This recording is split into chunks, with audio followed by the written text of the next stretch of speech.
Bienvenue dans cette nouvelle vidéo. Aujourd'hui, je vais tester pour vous l'iPhone SE 2020 sorti il y a donc 2 ans pour voir si ça vaut la peine de l'acheter encore aujourd'hui en 2022.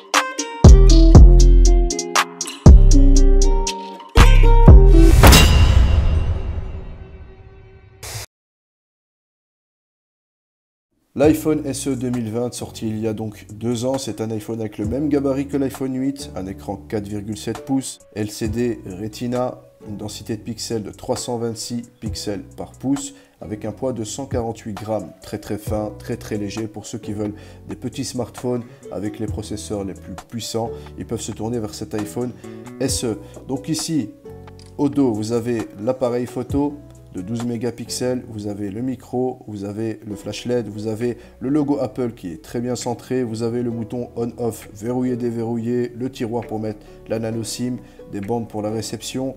Ici, vous avez le volume bas, volume haut, vous avez le switch pour passer en mode muet et vous avez encore des bandes de réception. Vous avez en façade un écran donc 4,7 pouces avec des grosses bordures, la caméra selfie de 7 mégapixels, l'écouteur du haut, le déverrouillage par empreinte digitale, le bouton Home qui se trouve ici. En bas, vous avez le port Lightning pour venir recharger votre téléphone, ainsi que micro et haut-parleur. Un gros avantage, c'est que vous avez les bords arrondis. Moi, je préfère 1000 fois les bords arrondis que les nouveaux iPhone 12, 13, qui ont, ils ont voulu faire un comeback vers les origines de l'iPhone 4 et 5. En faisant des bords carrés. Je trouve ça beaucoup plus, on va dire, beaucoup plus ergonomique, beaucoup plus confortable. Donc cet iPhone, il est sorti le 15 avril 2020, soit il y a plus de 2 ans. C'est un téléphone avec 3 Go de RAM, une batterie de seulement 1821 mAh qui supporte la charge rapide seulement jusqu'à 18 watts. Vous avez un appareil dorsal qui ouvre à 1.8.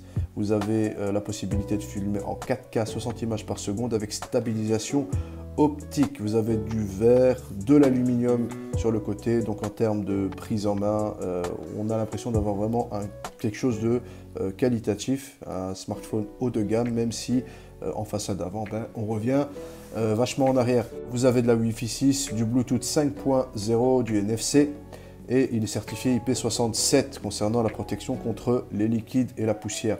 Vous avez ici en largeur du 67,3 mm, hauteur vous avez du 138,4 mm. L'écran donc, comme je l'ai dit, c'est un 4,7 pouces LCD Retina, 326 pixels par pouce comme définition. Franchement, honnêtement, même si vous avez un téléphone 6,5 pouces OLED, etc., vous vous rendrez compte que cet écran est extrêmement qualitatif et que Apple maîtrise son LCD. Honnêtement, rien à redire. Rien à redire. Si on va sur le net, par exemple, apple.com, le temps que ça charge, voilà. Et regardez, franchement, on voit rien. On voit pas les pixels, on voit quasiment rien, je dirais. Un léger flou quand on zoome à fond, mais sinon l'écran est extrêmement plaisant à l'œil. Il n'y a rien à dire de ce côté-là. Et là, on a un très bel écran qui est assez grand pour pouvoir regarder des films, du contenu, aller sur Internet, etc. Mais qui permet d'avoir une compacité qui va vous permettre de le mettre dans la poche sans pouvoir le sentir et parfois même l'oublier, ce qui peut poser problème parfois. En termes de puissance, je vais lancer un petit PUBG mobile tout à l'heure, mais rien à redire, extrêmement fluide.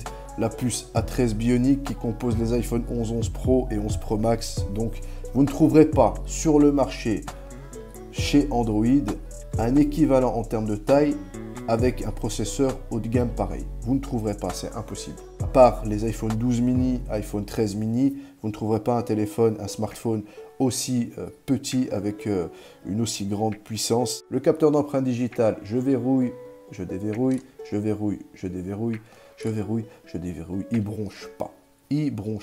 Donc vous avez deux solutions. Dans les options, vous pouvez aller activer une option pour pouvoir soulever le téléphone.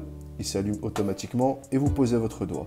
Sinon, si vous ne voulez pas qu'il s'allume automatiquement lorsque vous soulevez le téléphone, vous devez appuyez sur le bouton et il se déverrouille avec le capteur d'empreinte digitale. L'iPhone SE évidemment recevra les mises à jour d'Apple jusqu'au moins je dirais 2026 hein, et il est actuellement sur la dernière version du logiciel en 15.6.1.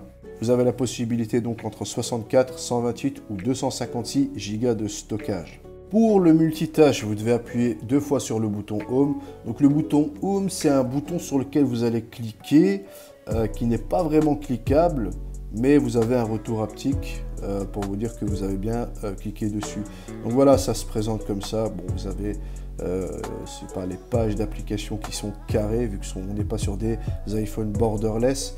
Mais voilà, on va faire un petit test d'ouverture d'application. Voilà, comme ça vous voyez un petit peu. Tac tac, voilà, raccourci, Safari, hop, on passe ici, YouTube et Instagram. Vous voyez, ça bronche pas, c'est parfaitement fluide. Malgré ces 3 Go de RAM, il peut lui arriver de refresh quelques applications évidemment, parce que voilà, c'est pas un téléphone à 12 Go de RAM, mais voilà, dans l'ensemble, pour un petit téléphone comme ça, il est hyper fluide et hyper plaisant à utiliser chaque jour, étant donné que vous pouvez l'utiliser à une main. Vous pouvez appuyer ici 2 fois pour pouvoir baisser le tout et avoir accès à toutes les parties de l'écran. Vous réappuyez là, ça revient à la taille normale. Je précise ici, vous n'avez pas besoin d'appuyer, de cliquer, hein. Vous avez juste besoin de toucher 2 fois, hop. Le centre des notifications, ça bouge pas, vous baissez donc du haut vers le bas, vous avez votre centre des notifications, vous appuyez sur la croix, vous effacez tout. À droite, vous allez tomber sur l'appareil photo, ensuite vous revenez, on déverrouille. Et pour le centre des raccourcis, vous devez aller du bas vers le haut. Donc moi qui ai un iPhone XS Max, au début j'ai eu un petit temps d'adaptation où je faisais un petit peu n'importe quoi. J'avais pas saisi qu'il fallait, j'avais pas saisi tout le temps qu'il fallait faire ça. Donc voilà, ici vous avez tous vos raccourcis, etc. Voilà, c'est pratique étant donné que vous n'allez pas aller jusqu'en haut pour le faire. Vous pouvez le faire directement ici. C'est pas comme sur un écran 6,5 pouces où vous devez utiliser évidemment les 2 mains. Alors en termes de batterie, je ne vais pas vous parler de batterie dans cette vidéo pour la simple et bonne raison, c'est que c'est un téléphone que j'ai acheté reconditionné, il est nickel, hein. Pas une seule micro-griffe quand je l'ai reçu. Donc je l'ai acheté en reconditionné, mais j'ai demandé à ce qu'il change la batterie avant de me le refiler. Parce que j'ai pas envie de recevoir un iPhone SE avec une batterie de 88%. 20 € pour changer la batterie. Donc autant dire que c'est pas une batterie officielle Apple. On va se mettre une petite vidéo YouTube pour voir comment est-ce que ça réagit, comment est-ce que ça fonctionne. On va taper Medips, hop, nouvelle chaîne, hein, nouveau nom. Sur iPhone évidemment. L'écran d'accueil, vous pouvez masquer les pastilles de notification et vous pouvez aussi personnaliser les pages, c'est-à-dire activer les pages qui doivent être visibles. Par exemple, je choisis juste celle-ci.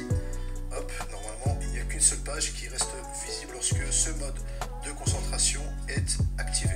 Ensuite, pour l'écran verrouillé, je peux assombrir l'écran. Voilà, si j'appuie ici, c'est mieux. Et je peux masquer. On a un très très bon son pour un petit iPhone comme ça. Honnêtement, un très bon son. On va aller sur Twitch pour voir ce que ça donne. Attends, ils parlent de quoi, eux? Ouais.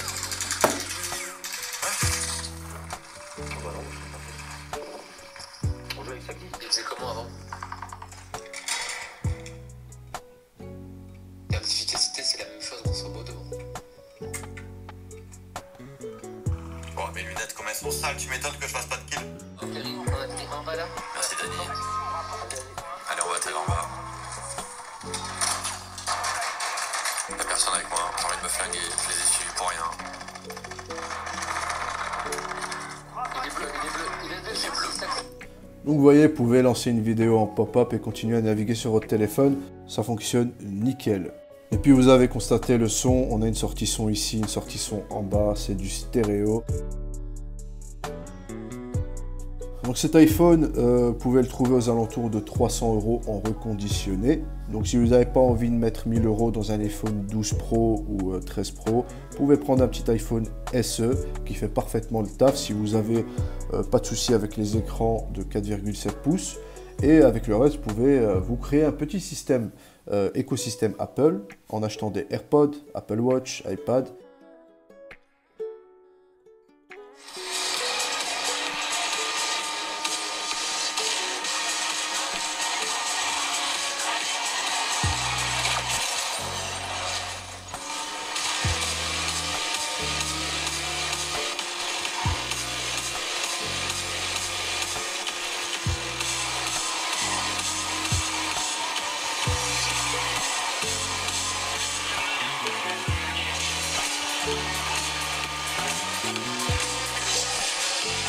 l'utilise depuis un petit moment pour tourner la vidéo et il commence un petit peu à chauffer, surtout depuis que j'ai lancé Asphalt 9. Voilà, donc c'est pas un téléphone qui est fait pour faire du gaming intensif, c'est clair. Voilà, ici surtout, hein, cette partie-là, il chauffe un petit peu. Voilà, on va lancer un petit PUBG mobile en espérant qu'il m'explose pas entre les mains.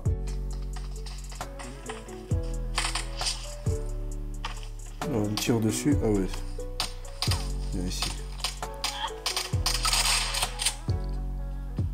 Ok, premier kill.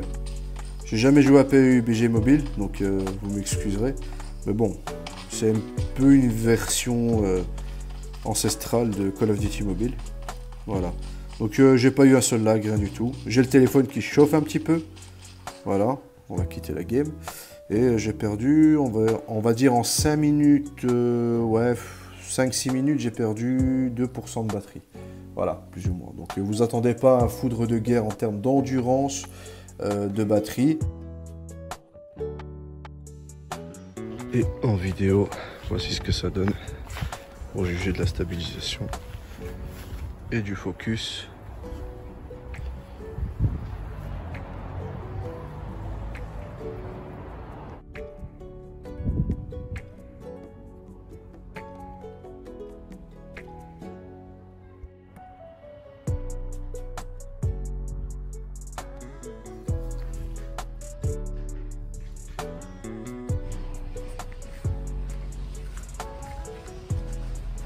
Et voilà la caméra selfie.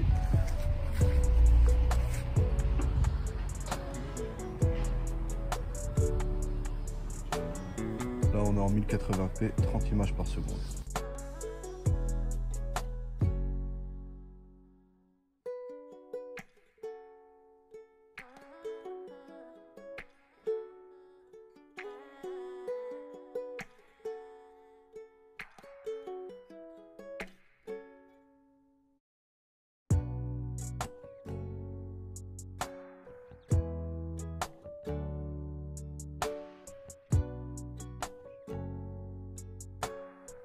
Et voilà, c'est tout pour cette petite vidéo. J'espère qu'elle vous aura plu et surtout qu'elle vous aura aidé à faire votre choix. Moi, je vous dis à très vite pour une nouvelle vidéo. N'oubliez pas le pouce, le commentaire et le partage. Et je vous dis à la prochaine. Ciao, ciao.